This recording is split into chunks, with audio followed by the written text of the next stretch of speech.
वंदे मातरम। बंधुओं, आधुनिक भारत के इतिहास में हमको पढ़ाया जाता था कि अंग्रेजों के टाइम में अकाल पड़ा था और पहली बार जो अकाल पड़ा उसमें 3 करोड़ लोग भूख से मर गए। मेरे लिए बड़ा मुश्किल ये होता था कि मैं उसको विजुअलाइज नहीं कर पाता था, उसको सोच नहीं पाता था कि आखिर कैसे अंग्रेजों की संख्या 79,000 यानी कि 79,000 थी और 3 करोड़ लोग 79,000 लोगों के डर से भूख से मर गए, लेकिन 79,000 लोगों को भगा नहीं पाए। और ऐसा नहीं है कि 3 करोड़ लोग एक साथ मर गए होंगे, बच्चे मरे होंगे, बूढ़े मरे होंगे, महिलाएं मरी होंगी, पुरुष मरे होंगे।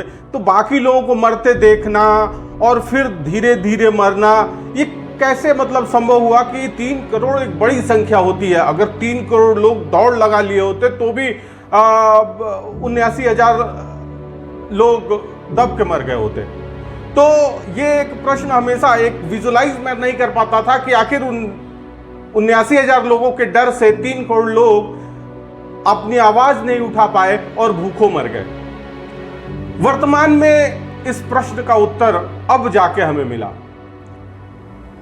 हम देख रहे हैं कि कैसे 100 करोड़ हिंदुओं पे 20 करोड़ मुसलमान भारी पड़ रहे हैं। 20 करोड़ मुसलमान 100 करोड़ हिंदुओं को दौड़ा दौड़ा के पीट रहे हैं, उनकी संपत्ति नष्ट कर रहे हैं और इन्हीं 20 करोड़ के डर से 100 करोड़ हिंदू पलायन को मजबूर हो रहे हैं। यही परिस्थितियां रही होंगी और ऐसे ही डरे हुए लोग 3 करोड़ संख्या में मर गए होंगे, 79,000 को हटा नहीं पाए होंगे।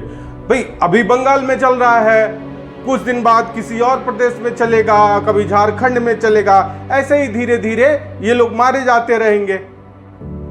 अभी बातें हो रही हैं कि मुसलमान कह रहे हैं कि भाई हम इतनी पुरानी प्रॉपर्टी का कहां से, वक्फ का कहां से हम कागज लाएंगे। भगवान राम त्रेता में हुए और हम इतने वर्षों तक उनके जन्म का प्रमाण देते रहे, उस प्रॉपर्टी के पेपर्स दिखाते रहे और इतने वर्षों के बाद हम जब ये लड़ाई जीते न्यायालय में तो हमने कितनी खुशी मनाई।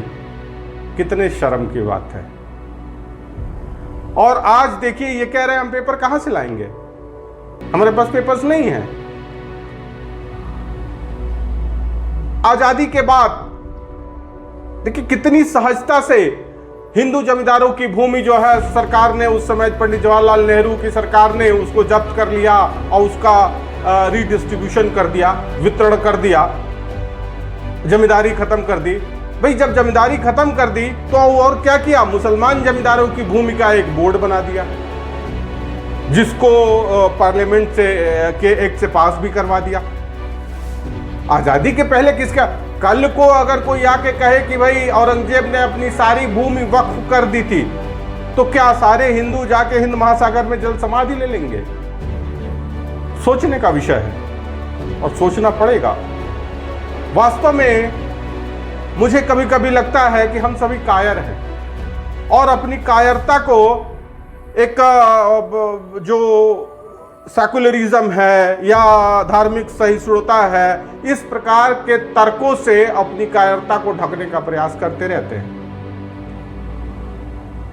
तो एक बार ये चिंतन का विषय अवश्य है, क्योंकि हमें तो कुछ प्रश्नों के उत्तर जरूर इसमें मिल गए कि कैसे आखिर 79,000 लोगों के डर से 3 करोड़ लोगों ने प्राण त्याग दिए, जिस प्रकार वर्तमान में 20 करोड़ लोगों के डर से 100 करोड़ लोग जो है सेकुलर बने हुए हैं। एक बार विचार करें।